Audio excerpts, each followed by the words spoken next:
Friends, आज हम चर्चा करेंगे एक ऐसे केस की सुप्रीम कोर्ट ने अभी 13 मई 2020 में जो डिसाइड किया है। उसमें इशू ये है कि यदि आपके पास ओरिजिनल डॉक्यूमेंट नहीं हो तो सेकेंडरी एविडेंस से आप अपने केस को कैसे प्रूव कर सकते हैं। ये एक सामान्य केस नहीं है, विल को लेकर एक बड़ा केस है और बहुत सीरियस मैटर है जिसको आज हम डिस्कस करेंगे। ये समझाने के लिए कि सेकेंडरी एविडेंस किसे कहते हैं, हम एक छोटा सा उदाहरण आपको देंगे कंज्यूमर प्रोटेक्शन एक्ट से ही। कंज्यूमर प्रोटेक्शन एक्ट में कंज्यूमर को अगर कोई चीज़ खरीदी है या सर्विसेज हायर की हैं तो उसको रसीद दिखानी आवश्यक होती है। तो वो होता आपका बेसिक डॉक्यूमेंट जिसके आधार पर आपका पूरा केस चलता है।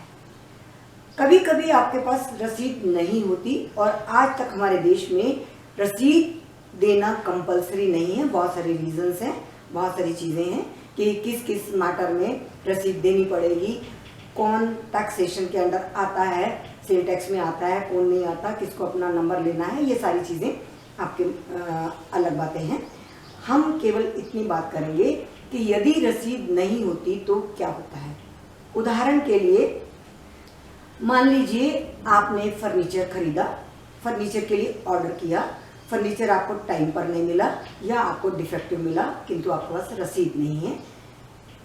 डीलर ने आपको एक अपना विजिटिंग कार्ड दिया जिसके पीछे लिख दिया कि आपके 20,000 में से 10,000 एडवांस ले लिए, 10,000 बाद में लिए जाएंगे at the time of delivery.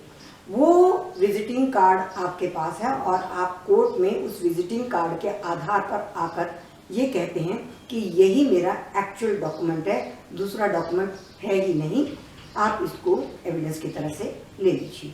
Court उसको सेकेंडरी एविडेंस की तरह से लेगा और during the course of procedure court उनको बुलाएगा, बुलाकर उनसे जब एविडेंस लेगा या उनसे बात करेगा और रिटन स्टेट में कभी कभी वो मान भी जाते हैं और ये प्रूव हो जाता है कि फला आइटम आपने खरीदने के लिए पैसे दिए थे। तो ये तो एक सिंपल सा उदाहरण मैंने आपको बताया कि सेकेंडरी एविडेंस क्या होती है।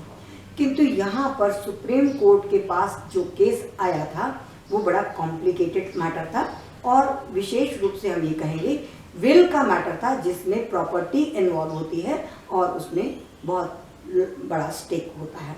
तो ये केस था Jagmail Singh and others versus Karamjit Singh and others.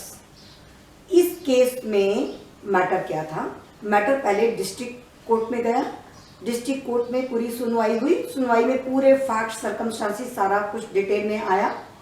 High court में मैटर गया, हाई कोर्ट में भी सारी चीजें उन्हीं तथ्यों को देखा गया जो डिस्ट्रिक्ट कोर्ट में बताए गए थे और अंततः ये केस सुप्रीम कोर्ट तक पहुंचा। हम बात करेंगे डिस्ट्रिक्ट कोर्ट में क्या मैटर था। डिस्ट्रिक्ट सिविल कोर्ट में मोगा में केस ये था कि पिटिशनर ने कोर्ट में पिटीशन लगाई for declaration of suit. Court ये डिक्लेयर करे कि पर्टिकुलर प्रॉपर्टी मेरे नाम की है और ये डिक्लेयर करके वो मेरे नाम पर करने के लिए आदेश दे।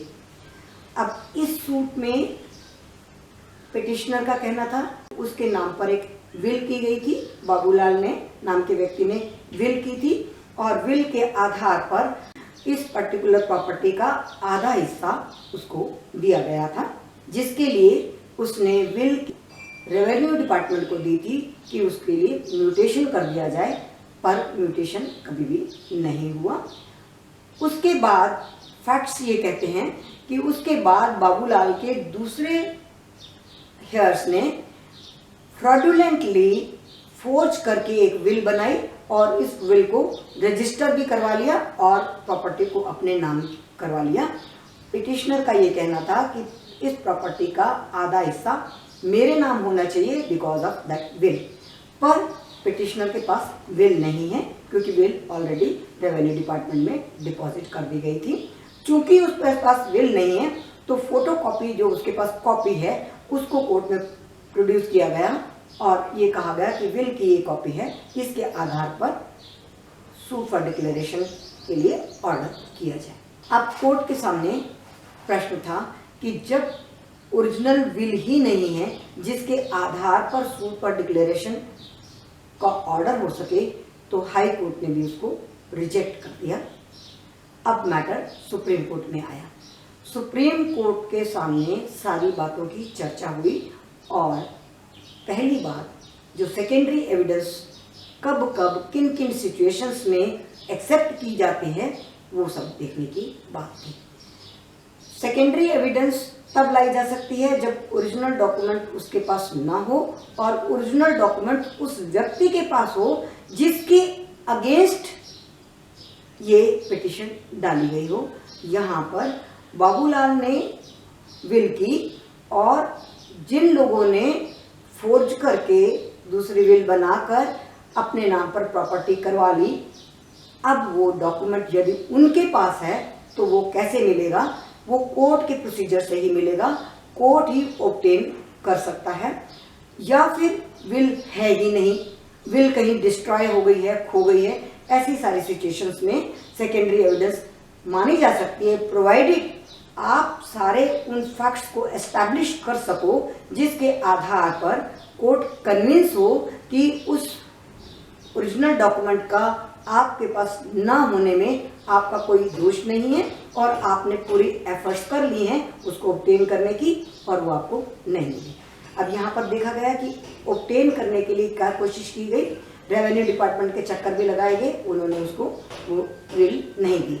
अब ओरिजिनल डॉक्यूमेंट, अगर वो ओरिजिनल डॉक्यूमेंट दूसरी पार्टी ने ले लिया है और दबा दिया है, डिस्ट्रॉय कर दिया है, in that case also petitioner has no chance to get it back. Under the circumstances court के प्रोसीडिंग्स के दौरान ही सेक्शन 65 और सेक्शन 66 ऑफ एविडेंस एक्ट जो सेकेंडरी एविडेंस के बारे में बात करता है, उसके तहत रेवेन्यू डिपार्टमेंट को नोटिस दिया गया। 2 ऑफिसर थे जिनके पास ये विल की कॉपी हो सकती थी। दोनों ऑफिसर न तो आए और न ही उन्होंने डॉक्यूमेंट पेश किया। अब सिचुएशन ये थी कि क्या किया जाए। हाई कोर्ट ने तो रिजेक्ट कर दिया कि वी कुड नॉट ऑब्टेन, जब वो दे ही नहीं रहे हैं, है ही नहीं, तो हम उसकी एग्जिस्टेंस की बात कैसे माने। बाद में सुप्रीम कोर्ट ने सारे डॉक्यूमेंट्स को चेक किया, फाइल को चेक किया, तो वहां पाया कि कुछ एविडेंसेस प्रोड्यूस किए गए थे, कुछ क्रॉस एग्जामिनेशन हुए थे रेवेन्यू डिपार्टमेंट के ऑफिसर्स के, जिसमें एक ऑफिसर ने ये कहा, मैंने एंट्री की थी, उसने माना कि मैंने उस विल को देखा था, एंटर किया था और एंट्री करने के बाद राकेश नाम के पटवारी को दी थी म्यूटेशन के लिए। एक बात ये हुई कि विल एग्जिस्ट करती है, विल कहीं थी। दूसरी एक एविडेंस थी क्रॉस एग्जामिनेशन में कि मैंने विल को देखा था, उस पर प्रॉपरली बाबूलाल के सिग्नेचर थे और विटनेस भी थी, ये भी बात हो गई। तीसरे व्यक्ति ने कहा कि यस विल तो थी किंतु हम उसको प्रोड्यूस नहीं कर सकते क्योंकि 25 साल पुराना मैटर है और डॉक्यूमेंट्स हमें मिल नहीं रहे। अब इन क्रॉस एग्जामिनेशन से ये बात सिद्ध हो गई कि विल कहीं एग्जिस्ट करती थी, बाबूलाल के सिग्नेचर थे इन फेवर ऑफ पिटिशनर। जब ये बात तय हो जाती है तो क्लियर हो जाता है कि एक कोई पर्टिकुलर विल थी और ये जो फोर्ज करके डॉक्यूमेंट्स को अपने नाम करवा लिया गया था, रजिस्टर करवा लिया गया, कोर्ट का ये मानना था कि हाई कोर्ट ने ये गलती की है, उसको इन सारे क्रॉस एग्जामिनेशन को देखना चाहिए था और देखकर इस निष्कर्ष पर पहुंचना जरूरी था कि विल एक्चुअली एग्जिस्ट करती थी या नहीं। विल एग्जिस्ट करती थी, देखी गई थी, एंट्री की गई थी, म्यूटेशन के लिए लाई गई थी। ये जब बात सिद्ध हो जाती है तो उसके बाद सेकेंडरी एविडेंस को एक्सेप्ट किया जा सकता है। इसके लिए कुछ केसेस की साइटेशंस भी दी गई, जिन केसेस में ये कहा गया कि यदि ये प्रूव हो कहीं कि पिटिशनर ने जानबूझकर उसको डिस्ट्रॉय किया है, छुपाया है या खराब किया है, इन दैट केस तो नहीं होगा, किंतु ऐसा कोई भी एविडेंस नहीं मिला कि उसने पिटिशनर ने खुद ही उसको डिस्ट्रॉय किया हो। वो रेवेन्यू डिपार्टमेंट में दी गई थी, रेवेन्यू डिपार्टमेंट में देने के बीच में अवधि भी 25 साल की हो गई थी, रिकॉर्ड्स अवेलेबल नहीं है। इससे ये सिद्ध हुआ कि विल एग्जिस्ट करती थी ओनली ऑन दिस पॉइंट उनकी रजिस्टर्ड डॉक्यूमेंट्स हैं उनको नल एंड वॉइड किया गया और पिटिशनर की इस सेकेंडरी एविडेंस को एक्सेप्ट किया गया। ये इतना बड़ा केस मैंने आपको इसलिए बताया कि अमूमन लाइफ में बहुत बार ऐसा होता है हमारे पास ओरिजिनल डॉक्यूमेंट्स नहीं होते, तो क्या रास्ता है हमारे पास और किन सर्कमस्टांसिस में, किन सिचुएशंस में और कैसे कैसे किस प्रोसीजर से आप सेकेंडरी एविडेंस पेश कर सकते हो। तो एविडेंस एक्ट का सेक्शन 65 और सेक्शन 66 इसमें डील हुआ और मेन इशू जो था वो ये देखा गया कि वेदर डॉक्यूमेंट एग्जिस्टेड और नॉट, वो विल कभी थी या नहीं, और ये एस्टैब्लिश हो गया कि विल थी। तो फ्रेंड्स ये था सेकेंडरी एविडेंस कब कैसी सिचुएशंस में एक्सेप्टेबल हो सकती है।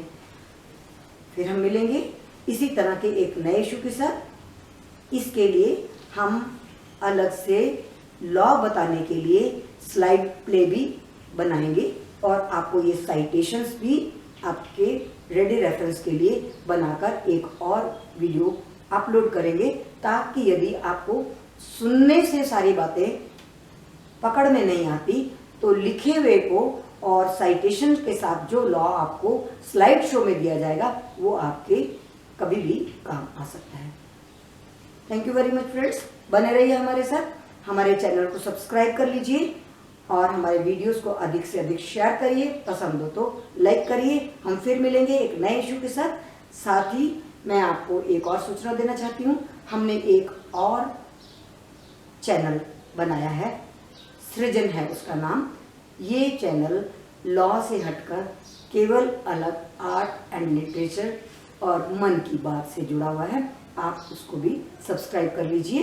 Thank you very much.